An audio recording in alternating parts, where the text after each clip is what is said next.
Hey everybody, welcome into the back room. I'm Andy Ostroy. We have Gretchen Carlson back with us today. We'll chat with Gretchen in just a second, but first, thanks for tuning in. We appreciate you listening, and we'd love to hear your comments. So email us at backroomandy@gmail.com and or post on our social media, and we'll read some feedback next time.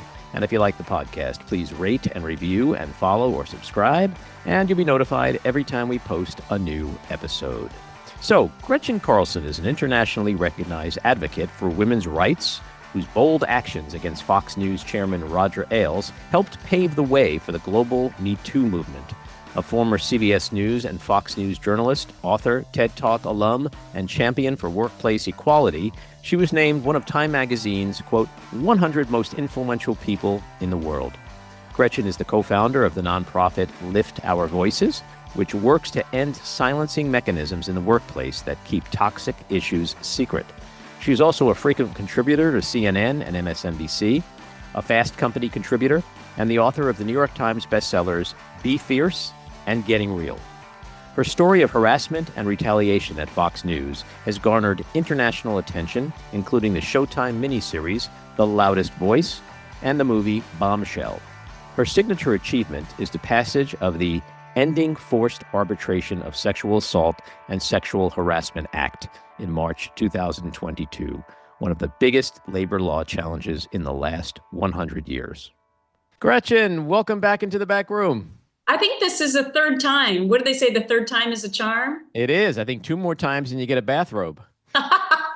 As long as it has my initials on it, that'll be great. Yeah, we sent one to Essie Cup when she hit number 5, and I'm trying to remember if it just had our logo. Are you being serious? Yeah. Oh, yeah. And Ellie Honig has one too. Yeah. Oh, well, I see both of them a lot now because I've been doing a lot of CNN. Ask them about the bathrobes.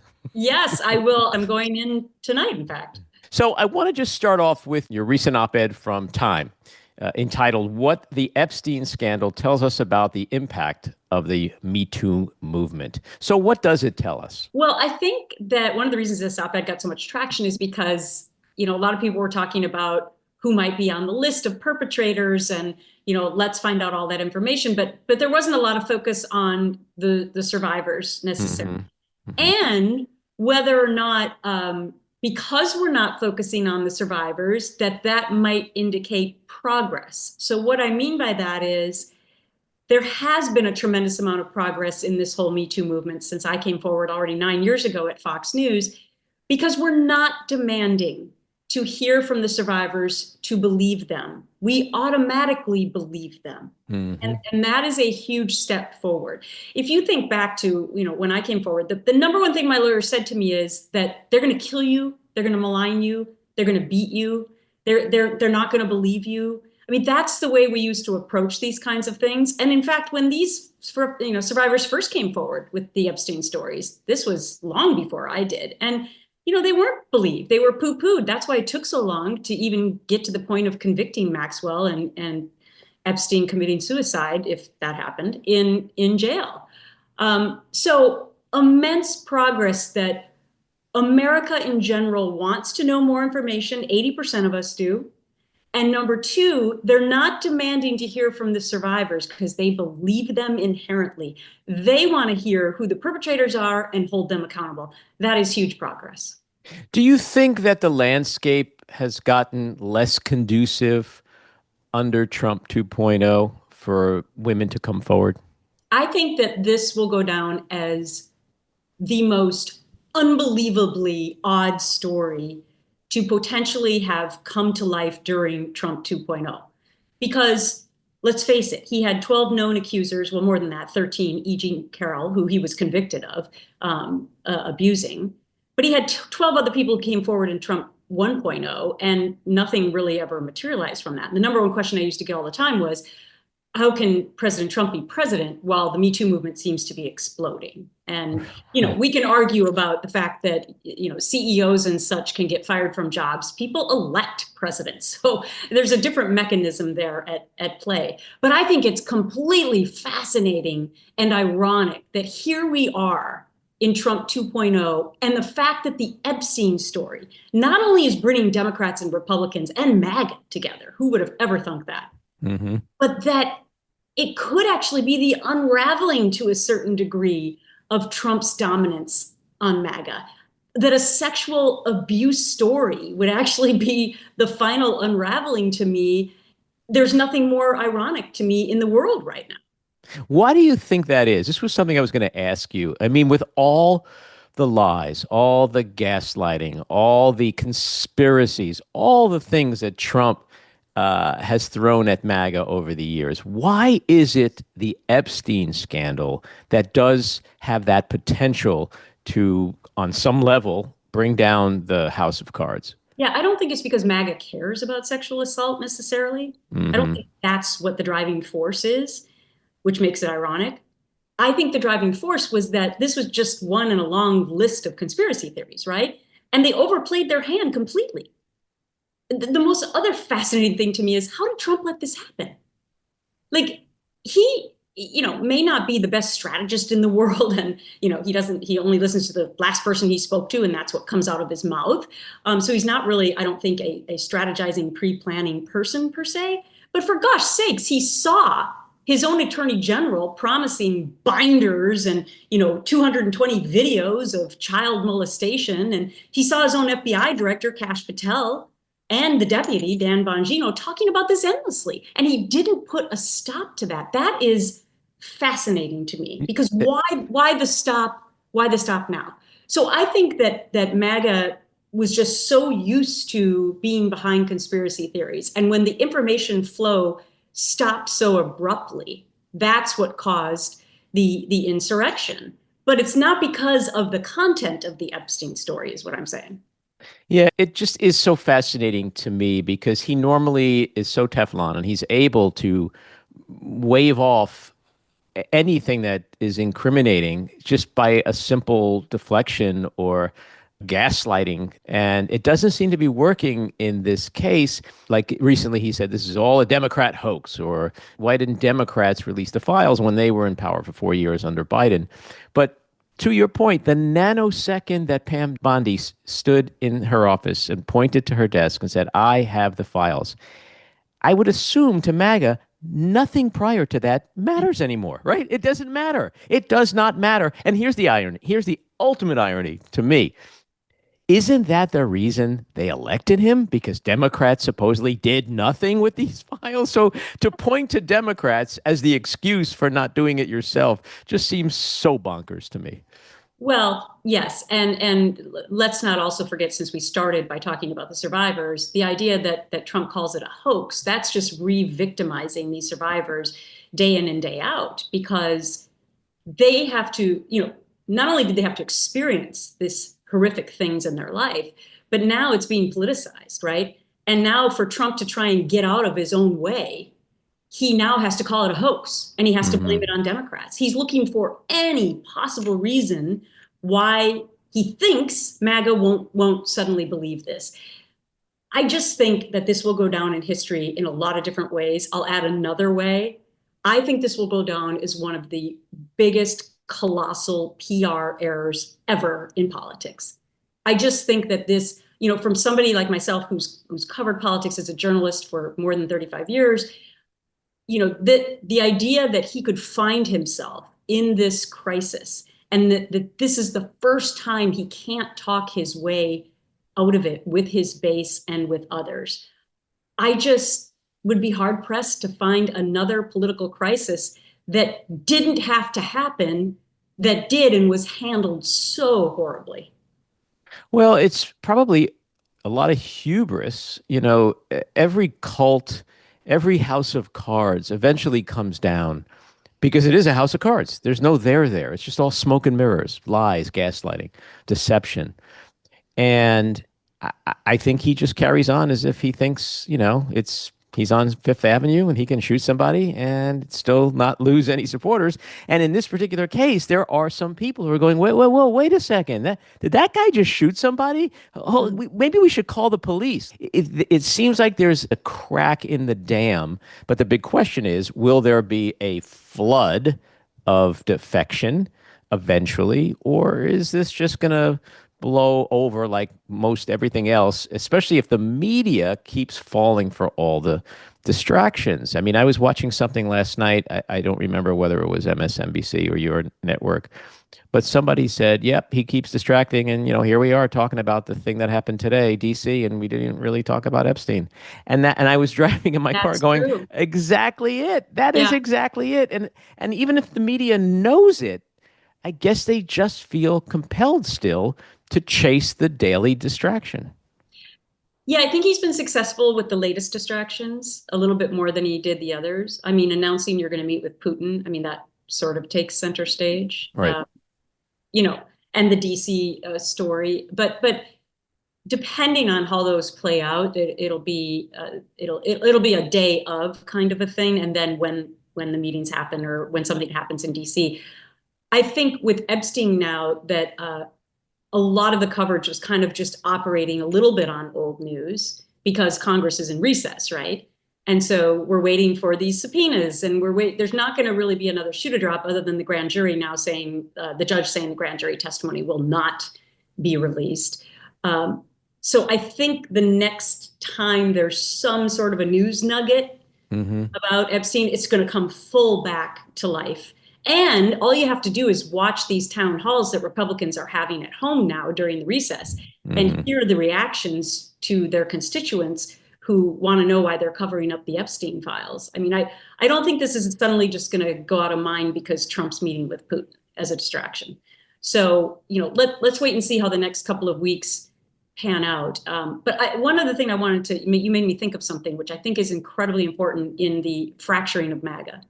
And that is that Trump is used to controlling everyone in his orbit. And we've seen him do this with his employees, his members of Congress. I'll primary you if you vote against me, right? But there's one really incredibly influential group that he can't control. And I think that that's had a lot to do with this. And that is the group of influencers. Right. The Now, they podcasters. helped Mm-hmm. elect him, right? But they're also now coming out against him. And we started seeing this well before the Epstein story. We started seeing people like Dave Portnoy and Tucker Carlson, for that matter, Mm-hmm. coming out and being against what he was doing, whether it was with immigration or with tariffs or something else. And I would get asked all the time, do you think that this will be a trend? And I'd be like, I don't know. Well, that was sort of the lead up to Epstein. And now you have influencers, many more of them, Mm-hmm. who are coming out against, and Trump can't control them. I think that will also go down in history as a really, really important point. I mean, we'll have to see what happens, but he can't control them. And that must drive him crazy every single day. Yeah, and they influence tens of millions of people, podcasters like Andrew Schultz and Joe Rogan. And when you think about that, elections these days are won and lost on the margins. We don't need the MAGA movement to crumble entirely. If 3 or 5 or 8 million former MAGA people go to the polls and vote blue, that is an election game changer. So I think it's a really good point because the biggest question is it doesn't matter what the media does. Is MAGA going for the deflections? Are they sitting at home going, oh, Rosie O'Donnell, yeah, I really don't care about Epstein now? Like, is that what's happening? Because if it's not, I don't know if we really tangibly can see it, but we will start to see it perhaps in some polling. Maybe we'll have to wait till the midterms to see it. Okay, so let me just add a couple things to that. I'm not so sure that it's going to be MAGA people dropping off saying that they would not vote for Trump or somebody Trump-like again. I think they'll stay home. I think that's just as good, though, no? Yeah. But I mean, I think that's the right. bigger impact. You don't actually have to change their hearts and minds because as we've seen in polling that has come out now recently, he hasn't really taken a hit with the Epstein situation. Mm-hmm. So I think there'll be. Well, he has, I think, with independents. That's what was going to be my next point. I think number one, MAGA people may stay home in the midterms. And so once again, this is Trump only thinking about Trump and not about actually all the other Republicans who are up for reelection. Other than that's how you get into the whole Texas redistricting and Indiana, et cetera, because he's worried that it's going to be close in the midterm or that he'll lose power. But to your point, independents already in the polling are drastically swaying on a number of issues. And we all know that independents decide every single election. And it just depends, especially in presidential elections. Did they go for Hillary Clinton or Donald Trump? Did they go for Barack Obama? And that decides every election. 43% of Americans identify as independents. So, and yet they have no party to really be in. So they kind of have to pick and choose along the way. Independents right now are very dissatisfied, especially those who voted for Trump. Yeah, I think that's a great point. I think MAGA, a lot of them are going to just be like, you know what? I never voted, but I came out because I love Trump. And now he turns out to be just like everybody else, And I want to get back to my question before about why the Epstein scandal.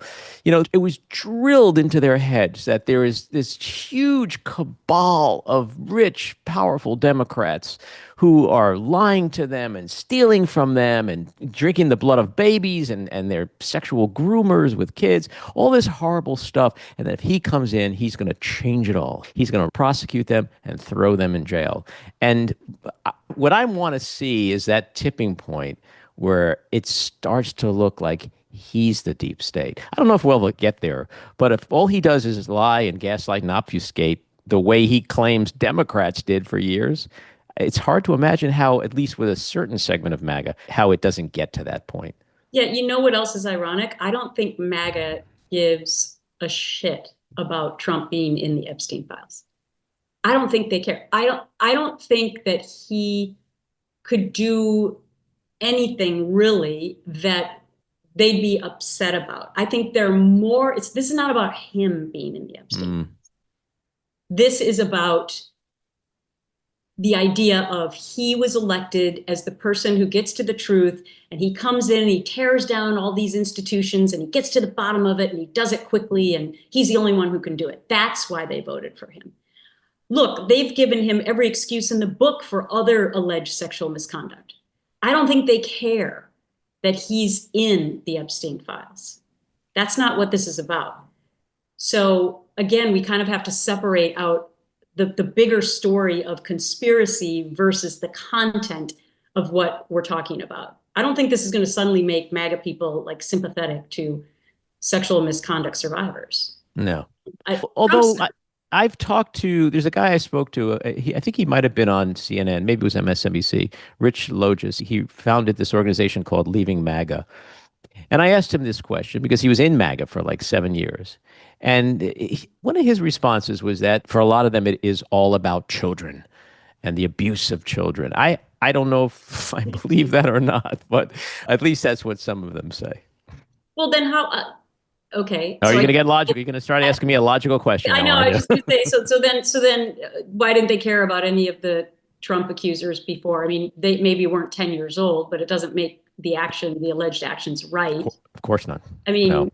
Yeah, but then again, look, we're dealing with people who see something on videotape and say they didn't see it. Mm-hmm. So it's impossible to apply logic to much of these conversations. I mean, I was just watching a debate about, the DC situation last night on TV. Mm-hmm. And I mean, talk again about a huge irony. Like, Trump pardoned the people who beat up and killed police officers on January 6th. And now he wants to clean up DC? What? I mean, the idea that somebody can argue against that is like, it defies logic. And these are smart people. Yeah. Well, I was listening to him speak, and when he started saying, like, DC is a beautiful city. I was flying over us. We got to protect the institutions, the beautiful buildings. I was like, build like the U.S. Capitol, like the place where you incited a deadly. But like, you can't. I vowed not to walk down the streets listening to CNN or MSNBC in my ears and cursing out loud like I have Tourette's or something. And I just still do it because I do. I have like political Tourette's, and you can't help yourself. But it's like he doesn't care because he knows no one's the lies come so fast and so abundantly that it is hard. If I asked you what crazy thing did he do 3 days ago, you probably couldn't tell me, right? No. But actually, my phone just rang because Lorne Michaels is on. He wants you to now come play Trump on SNL. That was a pretty damn good impression. Lauren, I'm all in. Okay, that was good. And I don't have people. You don't have to talk to my people. You don't have to talk to my people. And are I'm my you people. available? Are you I'm my available own on Thursday people. night? No, I look, we can't keep up with it. The only hope that I have from a political point of view, and we've talked about this before, and I think this will also go down in history as a big question is Trump the only one who's going to be able to get away with this in the political world? Like, Hmm. when Vivek Ramaswamy, can't believe Yep. I can still pronounce that name, when he was actually running for president, he was most Trump-like of any of the candidates as far as blustering and lying. And at that point, I was like, wow, maybe now there's going to be other people that can get away with this, right? Hmm. But then he became so crazy, the voters kind of they went away from him. They were disillusioned by him. And it was fascinating to look at it because they're not disillusioned by Trump line. So maybe he is the enigma. Maybe, I mean, I hope for our Totally. political system. Do you believe that? You believe? I totally do. And I've had this discussion with a lot of people. My favorite conversations are with people like Mary Trump, who actually get to analyze it from a professional psychological standpoint. But I think you're 100% right. Here's the thing. He is a sociopath, right? Non-sociopaths, no matter how awful they are, they could lie through their teeth. They could be bad, evil people, but they may not be sociopaths. Sociopaths only see the next 5 minutes in front of them. And so they'll say or do anything, no matter how illogical, how irrational. They don't care about getting caught. They don't care that there's video to contradict them. So all these other people, Vivek, Marco Rubio, when he did it, they have all tried to be, even J.D. Vance, they all tried to be, even like watching J.D. Vance in the Oval Office last week when a reporter asked about the meeting that was supposed to take place that night to discuss Epstein's strategy. And he goes, fake news. He just looked so pathetic. None of them can pull it off because they don't have that other thing he has, which is charisma. Yeah. Like him or not, and I don't, no secret, and we're not breaking news here today. To the people who he appeals to, he has incredible charm, incredible charisma. He's funny, he's likable, and he's got that thing where he doesn't give two fucks. And they love that whole little recipe. Those other guys, they try to be like Trump, but it's never going to work. So I think you're right. And I've said this, when he's gone, there's just going to be like a sinkhole where a lot of this MAGA shit shows up. These people are not going to rallies to hear policy. So when Jerry Springer leaves the arena, they're leaving it too because they were never there in the first place. You think 78 million people, the MAGAs voted prior to Trump? What percentage of them always stayed home? So that's where they're Yeah. going to be, A lot of them were first time voters. Okay, so let me ask you a question. So you don't think, because Trump mentioned this last week as well, you don't think JD Vance is going to assume the MAGA mantle and that he would be successful at that? No, he may try, but I don't think he has that. It's not like a fait accompli to me with him. Like he's the anointed one. Like he's weak. He's like a wet sponge. There's Yeah. nothing to him. He was good on the debate stage, though. He's good on the debate stage, but MAGA apparently doesn't like him because Okay. he's Well, exactly what they rebel against. He's the elite. He's the what is he? The Harvard guy, the who talks with big words that they don't understand. Trump sounds like your crazy uncle at a barbecue in Queens. Like so that's how he's able to get around the billionaire thing. Like when he says I'm like you, he's actually worse than you. Like I he's know. you at the barbecue going, keep Uncle Harry away from me. Like, and that's what they love about him. He's not threatening to them. Trump does not threaten his base. They don't, That's true. But you know. you and I both know that he doesn't care about them. Well, That's of the course not. He loathes them, in my opinion. but that and again, historians will study this for decades and centuries. But the idea that, well, I guess that's what happens with all kinds of magnetic leaders like this, right? Hmm. That they don't really care about their. I mean, does he want to go out to dinner with any of these people? Not a chance in hell. I don't think. No, You know, dinner.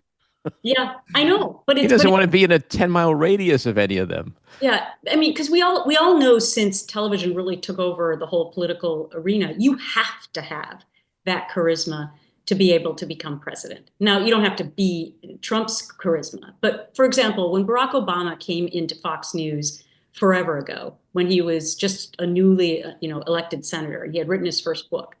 And I am a huge believer in body language and everything, just from watching so many people be on TV for so many years. And I watched as all the young people at Fox, by the way, were lining up to talk to him, to shake his hand, to get him to sign the book. Because why? He had that thing. He had that aura. He had the Bill Clinton thing, Mm-hmm. right? And then you look at somebody like Mitt Romney, who, great guy, nice guy, didn't have Mm-hmm. it. He had the looks, Mm-hmm. didn't have that other. You can tell when people don't want to, go around and shake the hands and all that, which is fascinating to me. Then I'm going to go back to Trump. He don't want to shake hands with people. He's a germaphobe, first of all, but he's not that person who's getting in the trenches. So, it's the new form of the rally. But I think from a psychological point of view, it's a fascinating study Sure about is. who is attracted to that and why, because he doesn't care about them. And yet they think that he does. And I'm not trying to go so psychologically deep, but this is kind of stuff I think about in the middle of the night.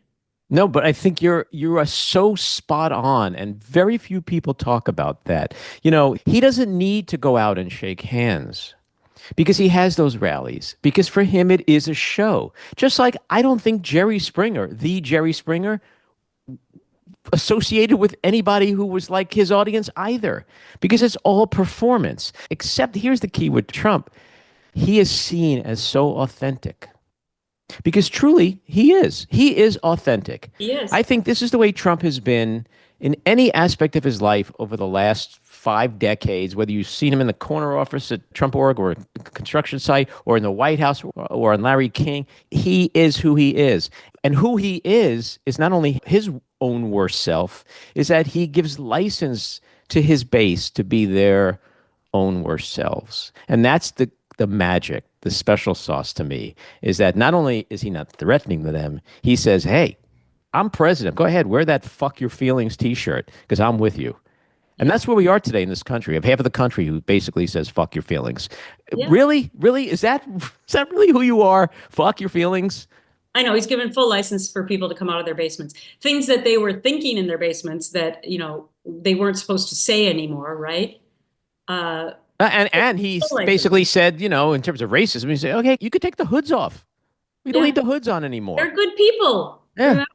Yeah. And I'm And here. I'm in the White House. I'm your guy. I will pay your legal fees if you get in trouble, Like well, that brings us full circle, Andy, to why I think this Epstein story is so paramount.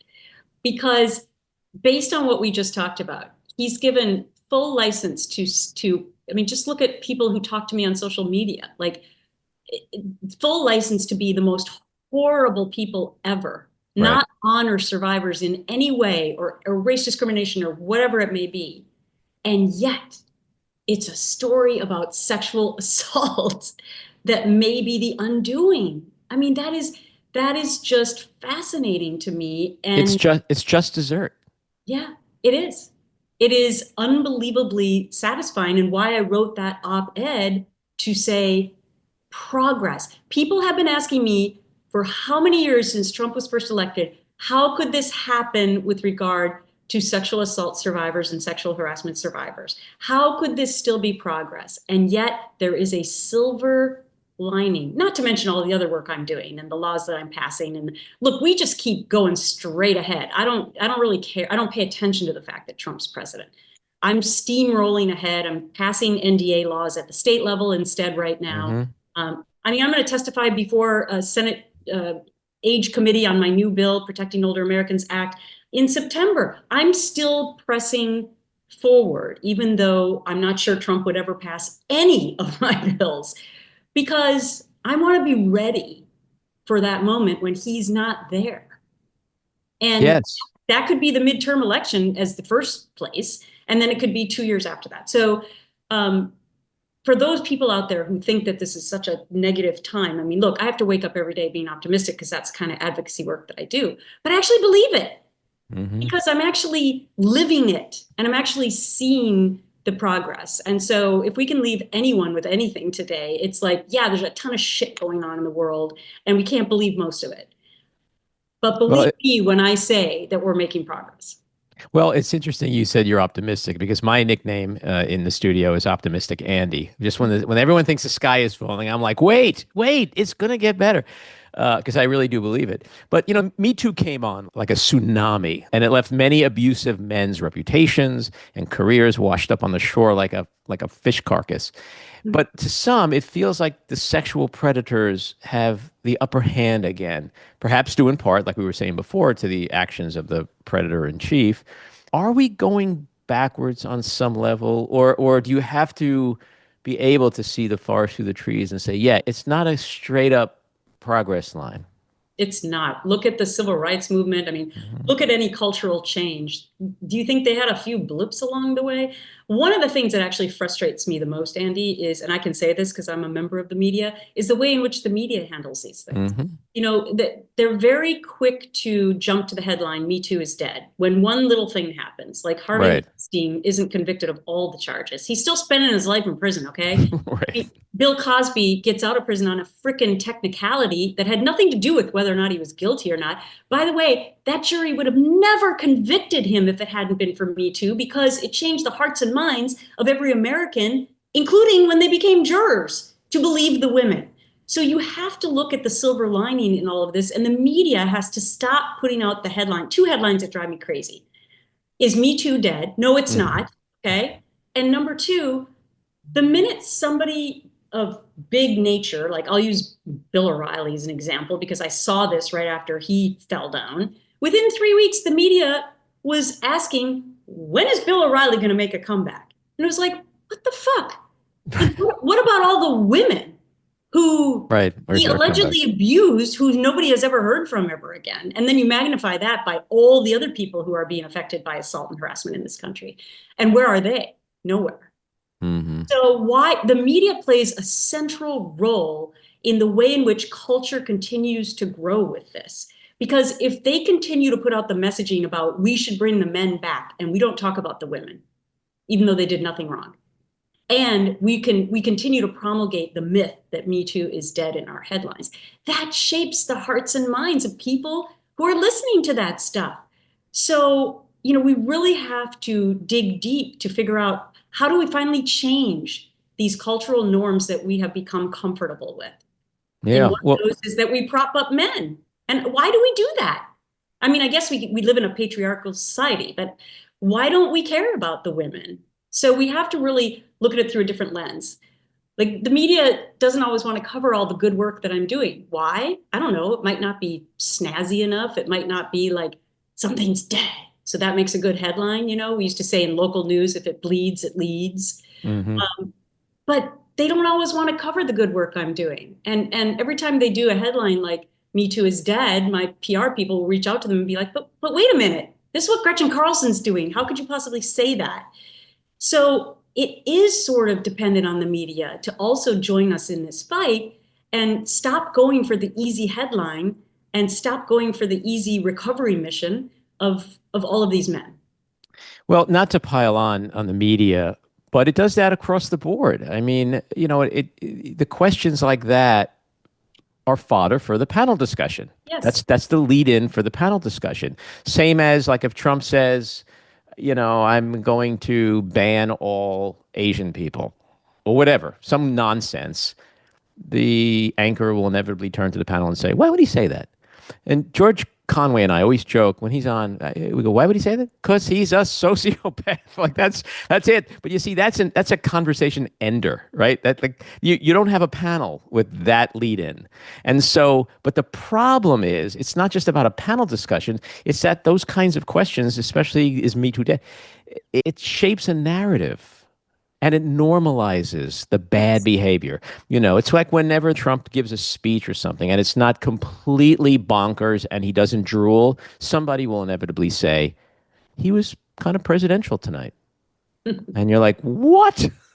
There was not 1 second of presidential. Just because he wasn't god awful in every single moment doesn't mean he was presidential. So I think the media does have to look at itself and take more responsibility for helping a normalization of crazy behavior, the kind of That's behavior you're talking about. well, and then, well, just to take it a step more, Trump's, of course, in charge of the FCC being able to take away the media's licenses and such. So, that's why I think you've seen more deference. And look at all these payouts from the ABC and the CBS lawsuits and situations like that. I mean, those are game changers for the way journalism works. And Yeah. that's why I was shocked beyond belief that he actually had the nuts to sue Rupert Murdoch over that Wall Street Journal article, because they both have a lot to lose in that scenario. Like, Rupert appears to be not backing down from it, and yet, you ask yourself, why would Trump do that to Rupert? Because his mouthpiece is Fox News, and up until Hmm. a while ago, the Wall Street Journal, although they've been taking him on now.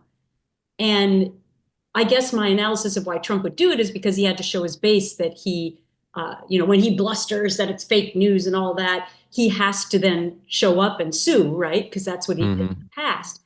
Um, I don't think Murdoch is going to throw in the towel on this, and maybe No. this is just going to go away silently. Like, I've even thought about the fact that they even have some sort of a deal between the two of them, like kind of like when Trump let Iran attack the American base over in the Middle East, but he told everyone in advance, "Oh yeah, we know they're going to do that before." Like, Right. what? But kind of the same thing. Like, maybe Trump called up Murdoch and said, "Hey, I got to sue you because that's my MO, but this will never go anywhere." I don't know. That's a story worth watching, because I don't think that Murdoch's going to crumble. And by the way, what Trump has to lose in that whole thing is, what if Fox News starts taking on Trump? I mean, Right. you really want to agitate that guy who actually has a lot of your power? I would argue that Murdoch holds a lot of Trump's power with Fox News. So that to me was, one of the more fascinating stories. But back to what I was saying is that Trump can control your licenses, and he can, push networks to get rid of shows. And um, I think that from me as a journalist, forget my advocacy hat for a minute, that is also a tremendous great fear of where that is all heading as well. There's Well, only look what he's done 2/3. with CBS and ABC, and he's basically trying to tell networks or scare networks into not covering him in a way that's not favorable or that would be incriminating, you know? But you don't even know as a journalist why he would. I mean, I guess you could just argue that any negative story about him, that means he's going to sue you. So that would be problematic. It's also part of his overall flood the zone strategy. It's like I said to you before, like, tell me what he did last week. Like, he just sits there. I bet you there's like a director of flood the zone. Like, that's a job title. Like, just, okay, what can we flood today? Because whether it's us at home or the media or the courts, he's exhausting the system. He's exhausting every institution. He's exhausting the electorate. And I think that is his special sauce. The suit with Rupert Murdoch, to me, if you remember when he filed that, it was in the thick of the, oh my God, is this Epstein thing going to bring him down? And I just think it was a strategic decision on his part with his aides to say, okay, let's take something we can't control, which is this out of control narrative right now about Epstein, and focus it back on something we know is a winner, the bad media, the fake news media. It's a narrative that MAGA has bought over and over and over again. I don't think it was thought through on any conceivable level, to your points. He doesn't Yeah. think about the ramifications in 6 months. Oh, what if I have to go to court? What if I have to sit down for depositions? What could come out then? Like, he doesn't put any of that. So when I say strategy, I'm kind of using that term extremely loosely, but I think Yes. it was just a in the moment, like, oh shit, I got to do something. But I know we Yeah. got a couple minutes left. I just want to ask you, because you know better than most people about survivors and how they typically face intense backlash and gaslighting and reputational attacks. And especially now, as we said, in this current administration, it's heightened. What advice do you give women and men who are weighing the decision to come forward? Yeah, great question, Andy. And I always say it's such a personal choice, because while we have made so much progress, chances are you're still going to be penalized if you do come forward, especially in the workplace. It'll be hard to be hired again, et cetera. That's sort of the last effort area to try and make the most change. When we were talking about culture earlier, like, why does the media prop people up, et cetera? It's that's going to be the last thing that will need to change to really make it safer for everyone to be able to come forward. So personal choice. For me, it suddenly became just an unbearable situation. And when they fired me, after an 11-year career there, and I was at the top of my game, and I was being fired for absolutely no good reason other than I wouldn't acquiesce. That was just sort of the final reason why I decided to jump. And I decided, I knew in my heart and mind that I would maybe never, ever work again. My gosh, I never thought I'd end up doing what I'm doing now, which is changing safety of the workplace. And I'm still on TV. So it's all worked out. But personal choice, it really depends on whether or not you can weather that storm, because they will try to drown you still. And it takes, an immense amount of strength and courage and determination and knowledge that you may not be able to do what you love anymore with regard to working. I always say as a caveat to that is, look, there's an army of people that support you. Like, we're huge, we're out here. And we're working every day to try and make it easier for you to come forward. But most important is like, I look in the eyes of my children and I wonder, like, will it be different for them? My daughter just entered the workforce for the first time. And so we currently know it's different, but not that much different. Yeah. Coming forward, loaded question, personal choice. I'm passing laws to make it easier for you to do that, but there's still work to be done. Solid advice. Gretchen, thanks so much for coming on. Great stuff. Always great. And I'm looking forward to that robe eventually. All right. Well, we got to get you back on 2 more times. All right. Have a good one, Andy. You too. Bye-bye. Bye. This episode of The Back Room was edited and produced by me, Andy Ostroy. It was co-edited and co-produced by Maddie Rosenberg and co-produced by Jen Hammoud. Our theme song was composed by Andrew Hollander, and our logo was designed by Cricket Langell. And special thanks to Patricia Wind. Please take a moment to rate and review the podcast, and also follow or subscribe. Until next time, keep your eyes on Washington, Hollywood, and your own backyards, and have a great week.